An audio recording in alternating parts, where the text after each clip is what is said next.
Welcome to the Liberation Lab podcast, insights and interviews for the disruptive educator. I am excited, y'all, to have my guest. I'm going to let her introduce herself. Why don't you tell the people who you are, what you do, and why you do it? Oh, I'm so happy to be here. I am Dr. Courtney Rose. I am a professor, a first-time author, a former and I think lifetime K through 12 educator. And I do what I do because I think we have become so dehumanized within the system of education.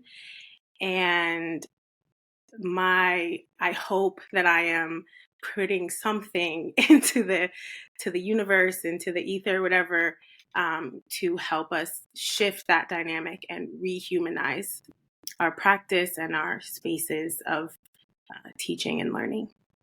The idea that we have dehumanized education, Mm-hmm. right? I'm with you 100%. But for our listeners who are listening to that, they're looking in their schools, they see humans in the school. What do you mean when you say it's dehumanized? Well, first of all, I think I should backtrack and say there are some folks within the education system who have never been seen, treated, or realized as actually human, right? Or fully human, or being able to move through this space in the fullness of their humanity. And Mm-hmm. so we have to acknowledge that first. But I think what I see and what I hear, especially coming out of COVID and school closures and reopenings and everyone talking about um, school safety coming up in a much more prominent way recently. There's just so much where we're removing the human emotion from the space. We're removing that need for real human connection as we continue to prioritize things like testing, like um, the controlling of bodies, the controlling of how and when people use their voices, what people can say and cannot say. We're seeing this with the book bannings and all of these things where actual human experience, emotion, realities are being pulled out of the schooling experience rather than fueling it. The education system, to piggyback off of that point, it is a production factory.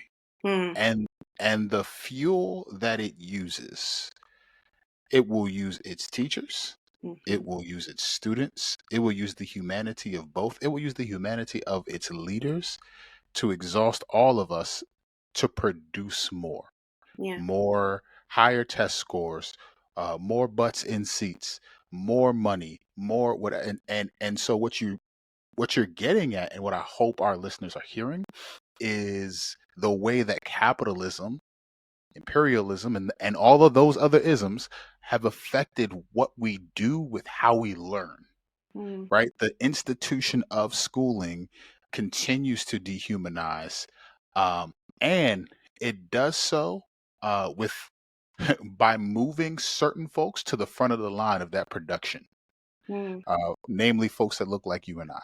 yeah.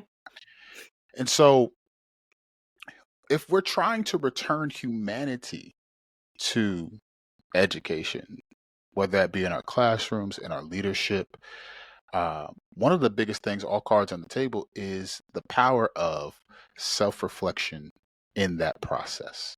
I can think of no better person to have this conversation with. Matter of fact, one of the first posts that I've seen from you as we interacted in Instagram and Teachergram and all the things was a self-reflection post that made me like I was just randomly scrolling and saw it and I was like, "Oh my gosh." What? And I really had to sit there with it and really think about who I am as an educator. So, you're the first person I thought of to engage in this, and so I want to start off with this: an educator who has been in K to 12, for example, for X number of years. They've settled into their way of doing things. They know what's coming in the lesson plan. They can plug and play. They can rinse, wash, and repeat. And now you're saying interrupt that with self-reflection. Mm-hmm. Well, if I'm that educator, why should I do that?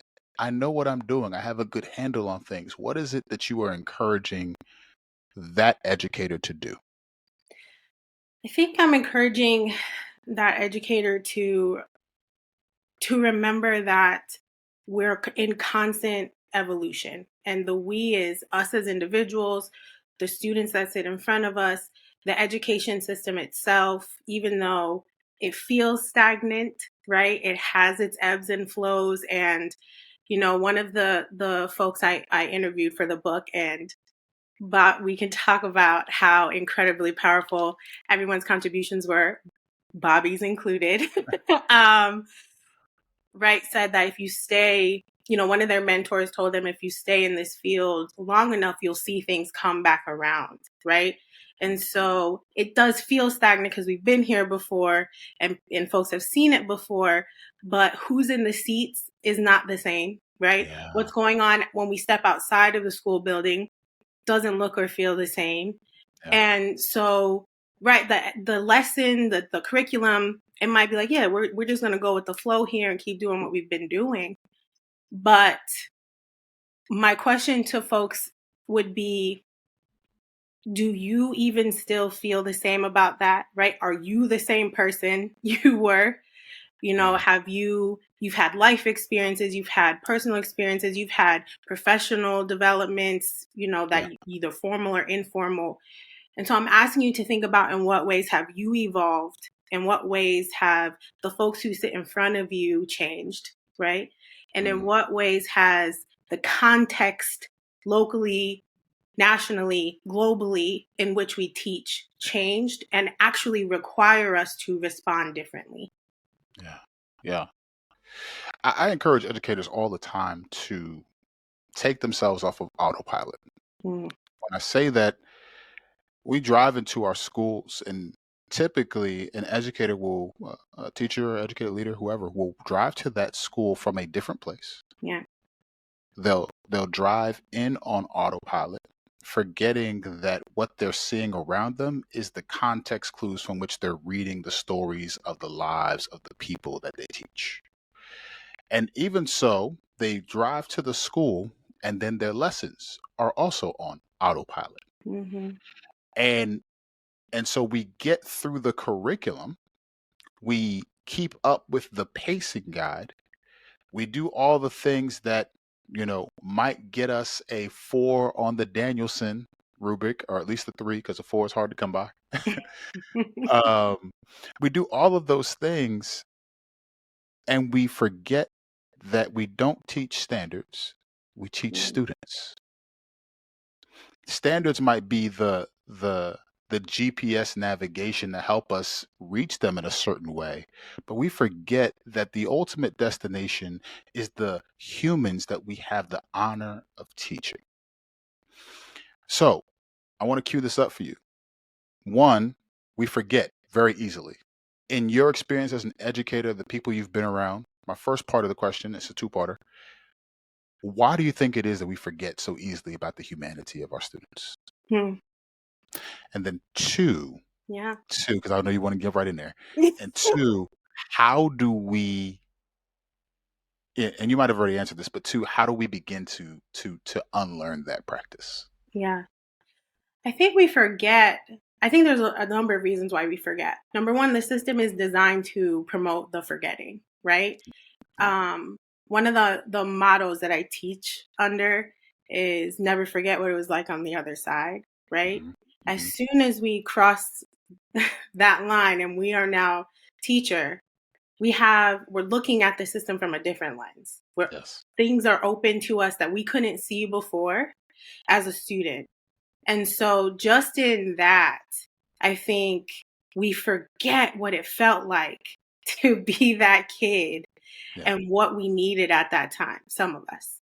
Yeah. And we forget what it's like to sit in a room and just wish that someone would give us a chance to just be ourselves, or to see what we're going through outside of the classroom, or to recognize that I'm not lazy, I just got a lot going on right now, or to ask Right. me how my day was, or to ask me if I'm okay, or to see that my perfect attendance and my perfect grades are really a mask for some real intense emotional battles that I'm going through and trying to hide, Yeah. right? We forget, because it's designed for that.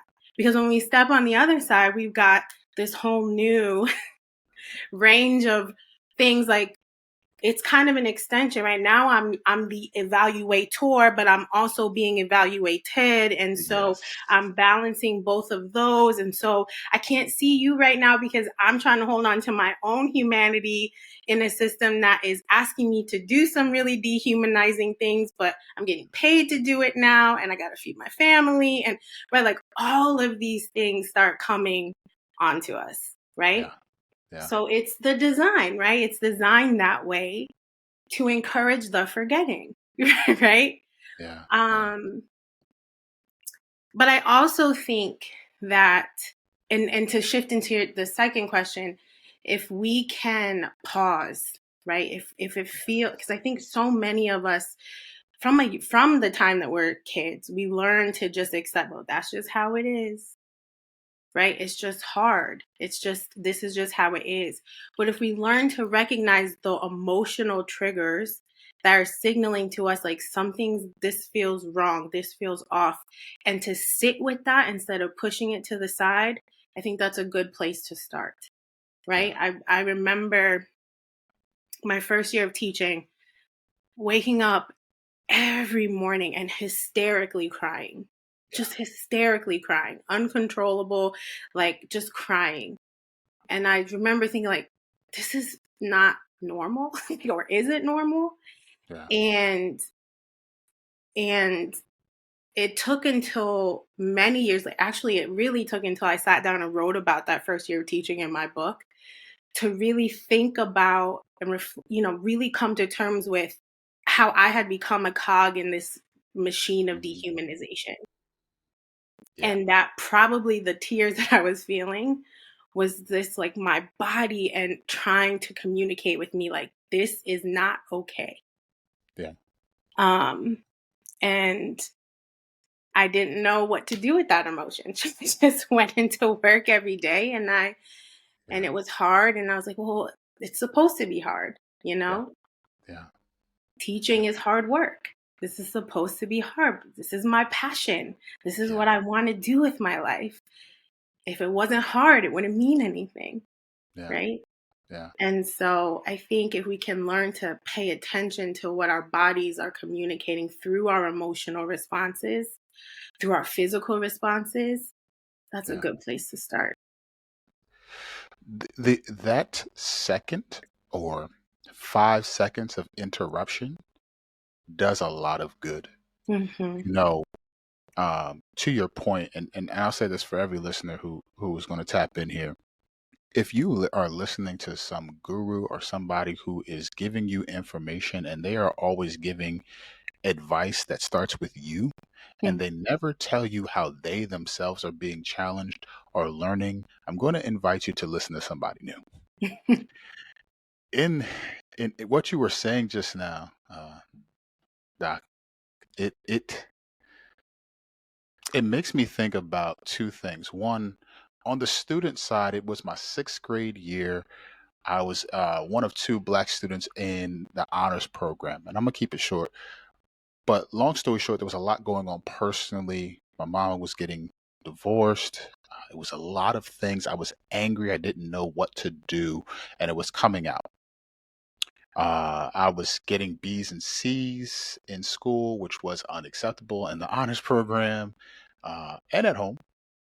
And I get to the fourth marking period. I buckle down and I produce Mm. like majority A's, couple of B's. And this was back in the day when you could write on the report card. So my teacher wrote, "This student does not belong in the honors program. He's recommended for general education." I could still see her handwriting. I can still envision what it felt like to read that paper, right? Could you Mm-hmm. get one copy of it, right? It was the pink copy. Yep. Um, and how I felt at that moment. I then get to the teacher side of things, fast forwarding now. And I am in Camden, New Jersey, voted the most dangerous city to live in.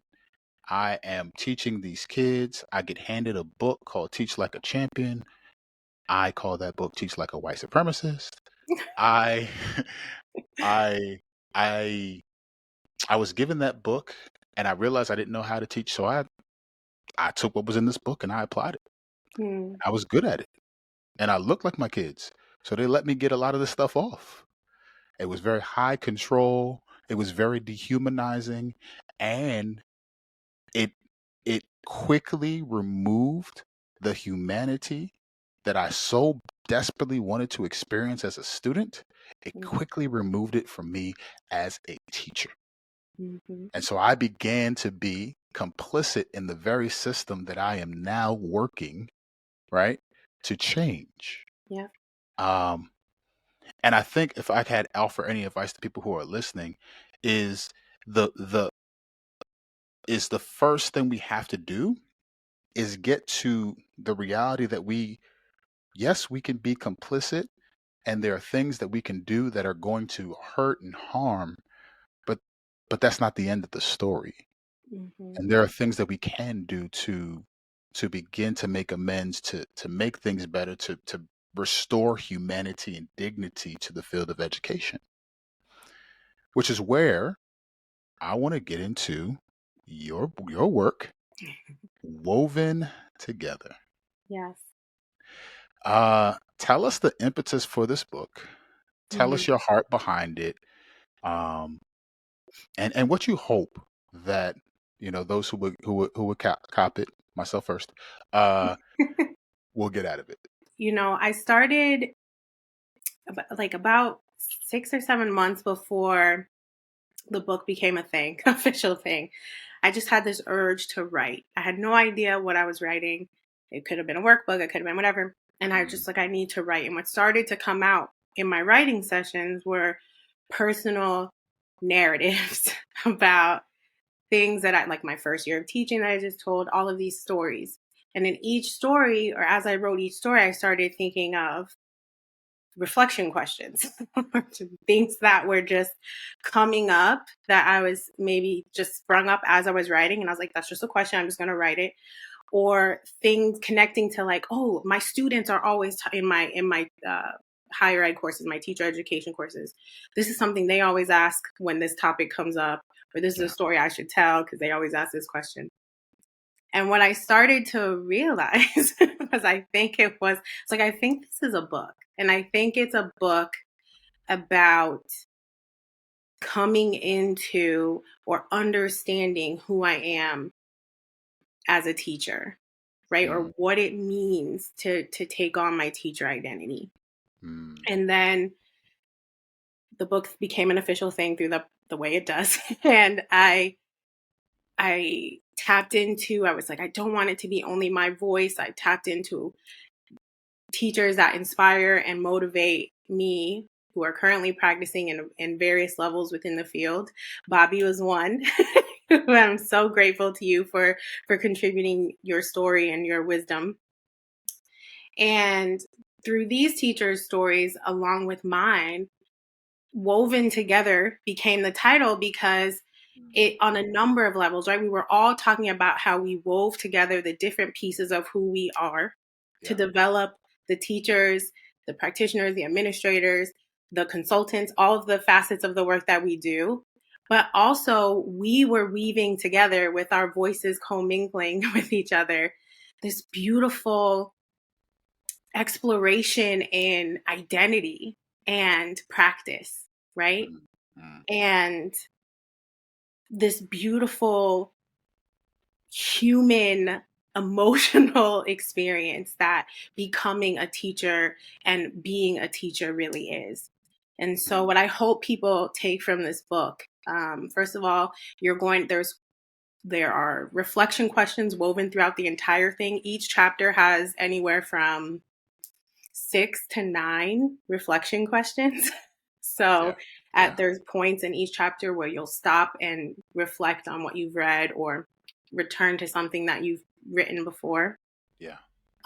But I hope that it helps you to see how the experiences that you've had both inside and outside of schools have shaped who you are as both a person and an educator, right?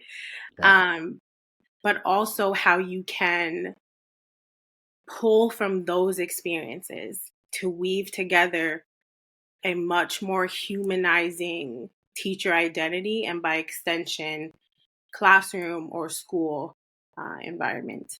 The title, um, it it makes me reflect on my grandmother. Uh, Mm, my grandmother's oldest sister and my grandmother. Uh, they they were just by hobby and by virtue of just their skill set would make these wonderful tapestries. mhm, And as they would weave and put these things together, I'd be playing with the truck on the floor. I'd be playing with something, uh, or playing a video game in my hands. And I would look up at it, and from the bottom, it looks like chaos. I'm like, I don't understand what are you doing? yeah. Um, the colors seem to be not matching. It doesn't fit. It doesn't correctly show any type of picture.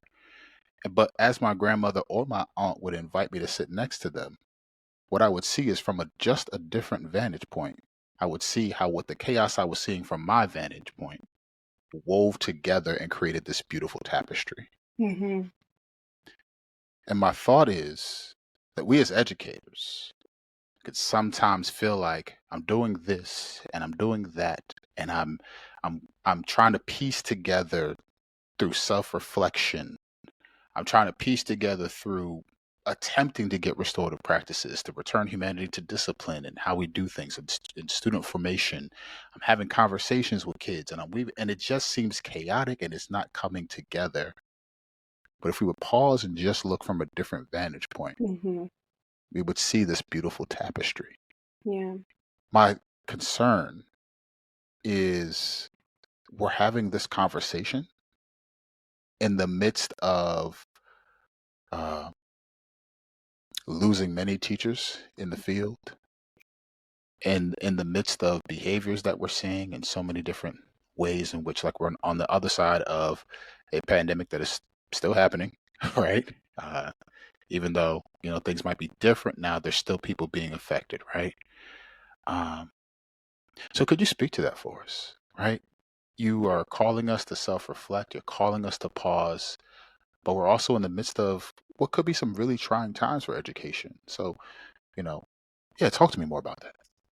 Well, I think that makes it the perfect time to stop and reflect, Hmm. right? I think Hmm. people only want to reflect on the good times or sit and think and talk about how great things are, but it's in those moments where it's really tough. And I dedicate an entire chapter to just talking about why we might be facing the shortage that we're facing, right?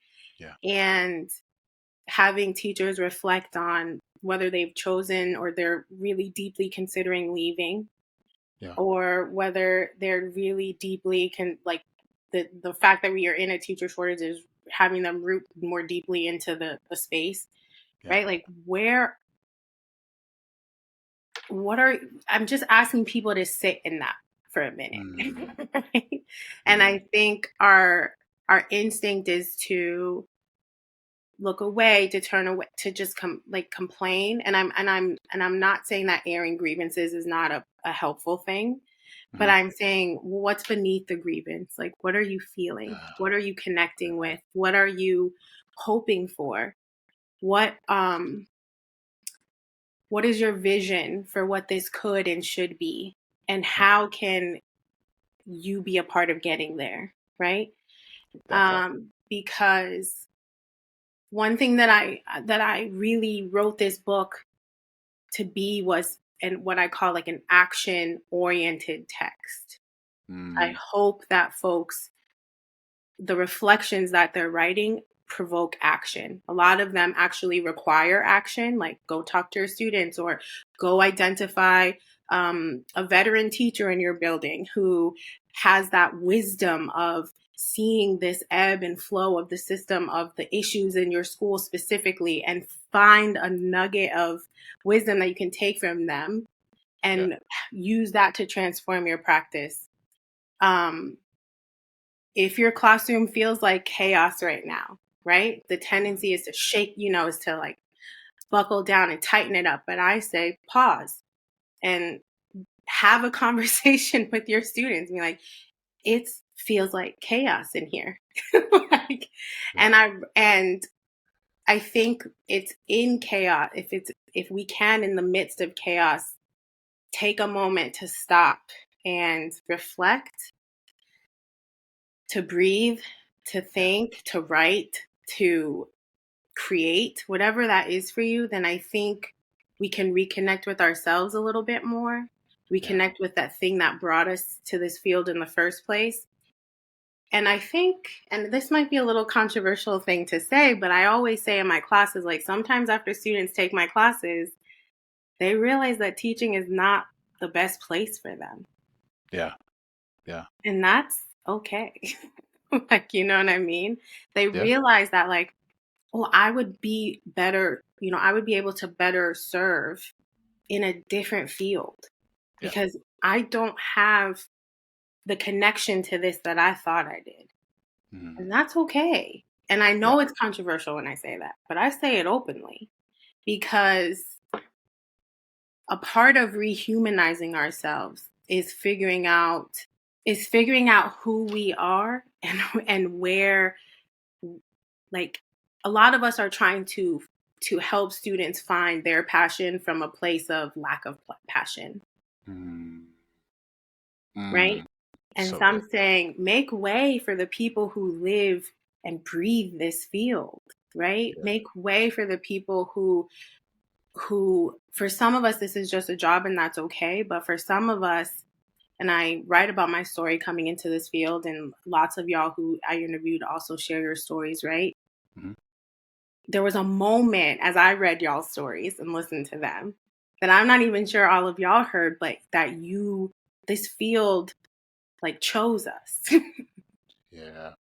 right? And Yeah. I think for me, if I love something, if I love someone, if I love and really care about something, when it's in chaos is when I sit with it a little bit more and love it a little bit harder, and Mhm. figure out how I can help to make things better.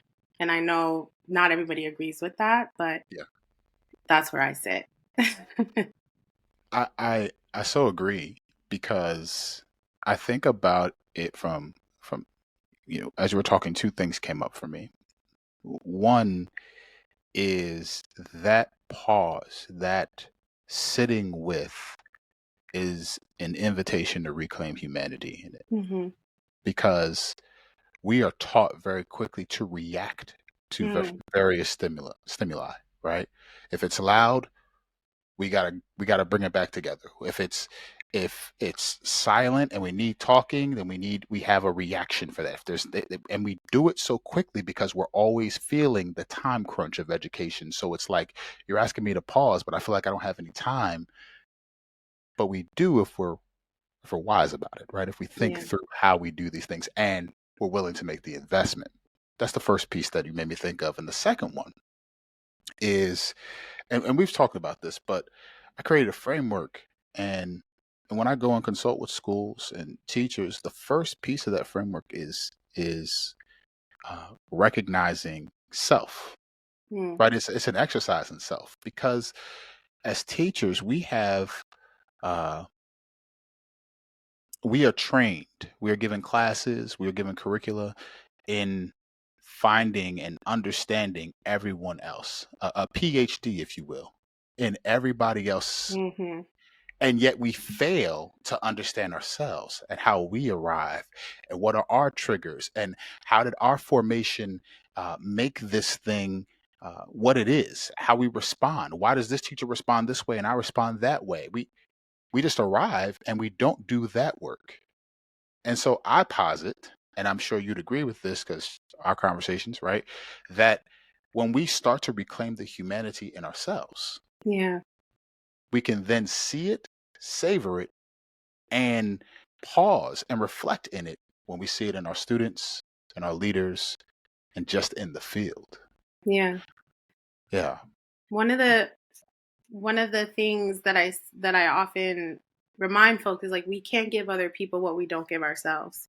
that's it. And so the ways that we talk about ourselves, think about ourselves, treat ourselves, even in the ways that we deal with our own emotions and all of that, we can't give anything better to our students if we're draining ourselves, right?